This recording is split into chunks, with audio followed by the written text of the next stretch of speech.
Bem-vinda ao SOS Soninho, eu sou Adriana Franco, especialista em sono infantil e é justamente esse o tema do nosso canal, o sono do seu bebê. Aqui, se você está com algum problema de sono com o seu bebê, se você já entrou em situação de privação de sono, que é muito sério e muito sofrido, você vai achar muitas dicas aqui. Você vai começar a entender por que isso está acontecendo e como que você pode resolver.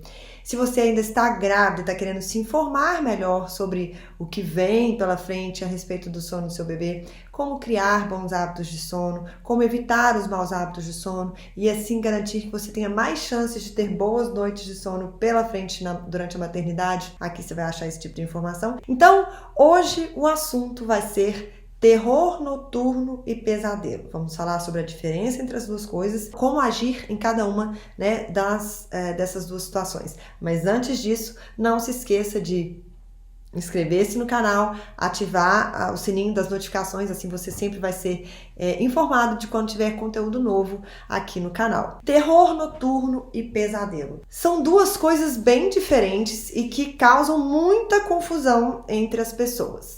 Para eu explicar a diferença primordial entre essas duas situações, eu vou explicar para vocês primeiro como é que funciona o nosso ciclo de sono, porque é aí que está a resposta sobre isso. O nosso ciclo de sono, ele é composto por algumas fases.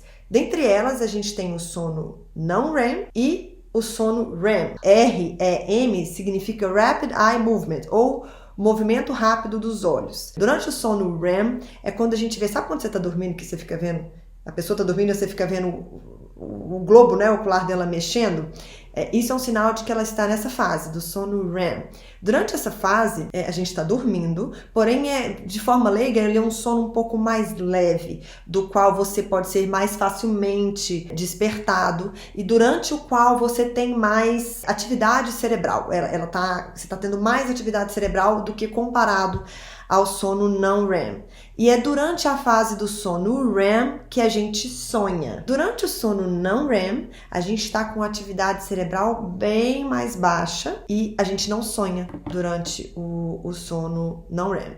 Então, dito isso, e eu falei de forma bem genérica sobre o ciclo de sono, só o que é relevante para você entender a diferença do terror noturno para o pesadelo. Como você já pode esperar, se é durante o sono REM que a gente sonha, é durante o sono REM que a gente tem pesadelo. Ou seja, o pesadelo nada mais é do que um sonho ruim, um sonho, que pode te assustar, que você pode acordar, inclusive algumas pessoas acordam achando que aquilo, que foi real, que realmente aconteceu. O terror noturno já é bem diferente. O terror noturno, ele ocorre durante a fase não REM, durante a fase de sono profundo da pessoa ou da criança. E isso faz uma grande diferença. Por exemplo, durante o terror noturno, a pessoa, ela pode estar com o olho aberto, ela pode estar falando, gritando, a criança, vou falar mais de criança, mas acontece com adultos também, tá, gente? Muitas vezes a criança chora, esperneia, faz feição mesmo de medo, de terror. Para quem presencia, pode ser bem assustador, sabe? A primeira vez que você presencia uma situação de terror noturno, dá até aflição, assim. Tá, então a pessoa age dessa maneira, ela pode, inclusive é perigoso, ela pode inclusive acabar machucando em função disso, mas ela não está sonhando. O terror noturno é um distúrbio do sono. Essa pessoa, como eu disse, por mais que ela esteja com o olho aberto e ela inclusive pode conversar e falar, ela não está acordada. Ela está dormindo, ela está na fase de sono profundo. Inclusive, após o episódio, ela não vai se lembrar que aquilo aconteceu. Quem tem terror noturno não se lembra do episódio. Ela não vai voltar a dormir porque ela tá dormindo, né? Mas ela vai deitar e ficar calma novamente. E o que aos olhos de quem tá assistindo, aparentemente ela voltou a dormir. Mas ela não vai lembrar. Ela não sabe do que aquilo aconteceu, tá? Ela não vivenciou aquele terror. Ela não vivenciou, ela não vai se lembrar. Então, é bem diferente do pesadelo, porque do pesadelo, ainda que você acorde assustado, e aí por um tempo você pode ainda estar com aquele medo, em função do que você sonhou, mas você está acordado. Muitas pessoas confundem o terror noturno porque em determinado momento pode ser que a criança esteja tendo muitos pesadelos e acorde assustada em função do pesadelo. Ela pode acordar chorando, ela pode acordar gritando, assustada, com medo, ter dificuldade para voltar a dormir, mas aí neste caso, se for isso, ela teve um pesadelo, ficou assustada, e tá ali, claro, vai precisar da ajuda dos pais para se acalmar, a gente vai ter que consolar, conversar e ajudá-lo a entender o que aconteceu e ajudar a voltar a dormir de novo. Diferente do terror noturno, você, além de proteger a integridade física da criança, no sentido de, se é um episódio único, ou um primeiro episódio, por exemplo, você vai proteger ali naquele momento, não vai deixar com que ela se machuque, ou que ela se debata, por exemplo, perto de algo que possa machucá-la, que possa cair em cima dela, ou perto de uma janela, ou de uma escada, ou subir em alguma coisa. Nesse ponto você vai preservar a integridade física dela. Você jamais vai tentar acordar essa criança ou essa pessoa que esteja tendo um episódio de terror noturno, tá? A gente não faz isso, você vai simplesmente aguardar e garantir que ela volte, que ela se acalme, deite lá e volte à situação normal do sono. Ainda não se sabe exatamente a causa do terror noturno. Algumas pesquisas sugerem que possa ser em função de uma imaturidade ainda do sistema neurológico, por isso é mais comum em crianças do que em adulto, muito embora aconteça também em adultos, mas ainda não é uma coisa 100% comprovada. Sabe-se que um dia muito agitado, um dia que a criança esteja muito cansada, se ela já tem uma predisposição, isso vai favorecer com que ela tenha episódios de terror noturno. Por isso é tão importante que a criança não entre em situação de privação de sono, ou que ela... Por isso é tão importante que ela tenha uma rotina com bons hábitos de sono, que ela fique descansada, para que isso ajude ela a não ter tantos episódios, ou não ter definitivamente os episódios. Importante, terror noturno, ele deve ser diagnosticado por um médico. Uma consultora de sono, por exemplo, ela pode suspeitar que isso aconteça, mas quem faz o diagnóstico é o médico. Quem vai decidir se deve ser feito um tratamento é um médico. Em alguns casos, pode ser necessário uma ação de um grupo multidisciplinar, por exemplo, entre um médico, uma psicóloga e, inclusive, uma consultora de sono. Por quê? O médico vai tratar toda a questão do distúrbio mesmo, vai identificar o que está acontecendo, vai se aprofundar nessa questão e vai decidir, dependendo do grau, de quantos episódios que essa criança tem, essa criança ou esse adulto, que essa pessoa tem, o quanto isso está impactando na vida, enfim, o médico vai tomar essa decisão. E aí, dependendo do que ele considera que é a causa, ou não a causa, mas assim, o agravante daqueles episódios, pode ser necessário entrar com uma ajuda psicológica e também com a ajuda da consultoria de sono, porque a consultoria de sono vai ajudar o quê? Criar uma boa rotina, a analisar se os hábitos de sono daquela criança estão adequados, se ela está descansando o suficiente, se ela tem alguma dificuldade para dormir e por isso ela pode estar ficando mais cansada e isso está agravando o quadro dela. Vários casos a gente nota que eles são hereditários. Então, às vezes a mãe ou o pai tem e aí essa criança pode ter também. Então, existe uma predisposição genética. Eu gosto de deixar isso muito claro porque, assim, acontece de algumas pessoas procurarem consultora de sono para resolver essa questão do terror noturno, mas o terror noturno é algo que deve ser diagnosticado e, se for o caso, tratado com um médico, e aí, dependendo do caso, em conjunto com uma psicóloga e uma consultora de sono, uma ou outra, depende do que é que está acontecendo naquele contexto. Já é sabido algumas dessas questões. Então, com relação à rotina e bons hábitos de sono, na questão que pode impactar na quantidade de episódios, por exemplo, que a criança tem. Para os pais, pode ser um pouco difícil a princípio entender o que está acontecendo. Mas, por exemplo, se você identifica que o seu filho lembra do episódio, aí você já sabe que provavelmente foi um pesadelo. Se você percebe que ele não lembra, você já pode começar a suspeitar do terror noturno. Em geral, não é regra, o terror noturno ele é mais comum em crianças entre 3 a 8 anos de idade. Pode acontecer antes, pode acontecer depois.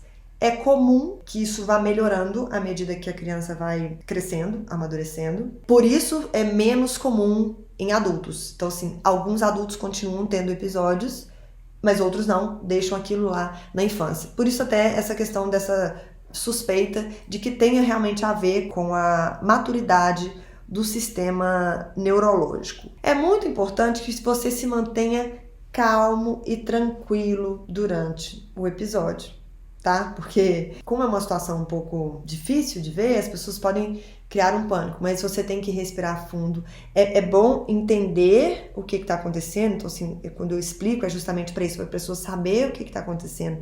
Saber que aquilo não é, de fato, a criança não está ali necessariamente sofrendo, tá? É um distúrbio de sono, ela não vai se lembrar, não tem a ver com pesadelo ou um sonho que ela teve ali naquele momento. Portanto, não adianta conversar, não adianta argumentar naquele momento ou ficar falando calma, calma, mamãe tá aqui, ela não está te ouvindo. Então isso é com relação ao terror noturno. Se você acha que sua criança, seu bebê, seu filho tá tendo muitos episódios, procure um médico, procure um especialista e veja junto com ele o que é que pode ser feito. E lembre-se que se isso já acontece, quanto menos você deixar que o seu filho fique cansado, melhor vai ser para ele com relação a isso. Com relação aos pesadelos, como eu disse, eles acontecem na fase de sono REM. É uma fase da qual a gente desperta mais facilmente. Então, por exemplo, às vezes você está dormindo e você desperta com um barulho assim,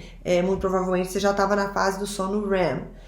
Para você despertar da fase do sono não REM, tem que ser um barulho bem barulhão mesmo. Sabe quando às vezes você está dormindo profundamente e aí você acorda, por algum motivo te acordam e você fica até meio desnorteada, assim? É um indício forte de que você poderia estar na fase do sono profundo, porque aí você até demora um tempo, né, para despertar mesmo. Do sono REM não, já é diferente. Como a gente tem sonhos durante o sono REM, muitas vezes, e principalmente com crianças, se você tem um sonho ruim, ela pode acordar com medo, ainda sem saber, né, que foi sonho, que é realidade, ela fica com aquela sensação, aquela angústia, aquele medo. E aí, nesse caso, aí você já pode conversar, explicar, consolá-la, ajudá-la a se acalmar e depois ajudá-la novamente a adormecer. Tudo isso com muito carinho, muita paciência e compreensão, porque afinal de contas, se até pra gente às vezes é assustador, dependendo do sonho que a gente tem, imagina para as crianças que ainda não têm uma compreensão mesmo, né, completa do que está acontecendo. Em casos em que estão acontecendo muitos episódios de pesadelos muito recorrentes e que você acha que isso está atrapalhando mesmo o sono da criança ou que você suspeite que tenha algo por trás desses pesadelos, de repente alguma angústia, uma ansiedade, aí vale a pena sim procurar uma psicóloga, uma especialista para ver por que isso está acontecendo tanto com essa criança, com esse bebê, dependendo da idade. Porque bebê também pode ter pesadelo, tá, gente? A gente tem que pensar o seguinte, a capacidade que a criança tem acordada, ela também tem dormindo, né? Digo assim, de compreensão das coisas. Então, o tipo de pesadelo vai ser diferente, mas aquilo pode, de qualquer maneira, deixá-la assustada. Já deve ter acontecido, por exemplo, de você ver o seu bebê que ainda nem consegue falar, mas ele tá dormindo e de repente ele acorda assustado, chorando e tudo, e aí você, de repente, você vai lá, acalma e você vê que não era nenhuma dor, não era um desconforto, provavelmente ele teve um pesadelo. Pesadelos são normais, pesadelos são naturais, porém, em alguns casos onde isso é muito recorrente e isso pode estar afetando outras áreas, é bom sim procurar um profissional, um especialista, que não é o consultor de sono, é um psicólogo, né, para identificar o que é que pode estar acontecendo. As pessoas confundem muito o pesadelo com o terror noturno, de fato, porque são questões conceituais que não são de conhecimento em massa, né? Então, mas é importante você saber a diferença para você saber como lidar com isso. Não adianta, como eu disse, você tratar um episódio de terror noturno como um episódio de pesadelo. E eu vou repetir aqui para frisar, mais importante, não tente acordar uma criança ou uma pessoa que esteja tendo um episódio de terror noturno. E se a sua criança teve um episódio de terror noturno, e principalmente se isso tornou recorrente, tente manter o quarto dela o mais seguro possível. Porque quando ela começar a ter um episódio, às vezes você pode não estar ali, né, perto, por exemplo, beliche, né? Não dá. Se você está tendo episódio, você não pode colocar uma criança que tenha isso num episódio de cima da cama de beliche. Se tem uma escada, tem que proteger. Janela, independente de terror noturno ou não, janela tem que ter tela, né, gente? Tem que proteger. Até a escada também, dependendo da idade da sua criança. Então, é isso que a gente pode fazer, a princípio, falando genericamente. Mais do que isso, aí sim tem que ser levado para um especialista, para um médico especialista em sono, que vai identificar, né, certinho, direitinho, o que está acontecendo e como melhorar aquela situação. Eu espero ter resolvido a sua dúvida. Se você estiver passando por alguma situação parecida, me conta aqui, me manda nos comentários. Ou se você conhece alguém que possa estar passando por isso, marca essa pessoa aqui para que ela também possa se informar, ter alguma clareza diante dessa situação que ela está vivenciando. E compartilha comigo também algum outro assunto que você queira que eu aborde aqui no canal para te ajudar ou ajudar alguém próximo a você, ok? Lembre-se, você pode fazer um comentário aqui. A gente também tá no Instagram, SOS_Soninho. Estamos também no Facebook, SOS Soninho. Estamos no YouTube também, SOS Soninho. E você ainda pode mandar um e-mail para contato@sossoninho.com.br para entrar em contato comigo. Ok? Então um beijo e vamos junto!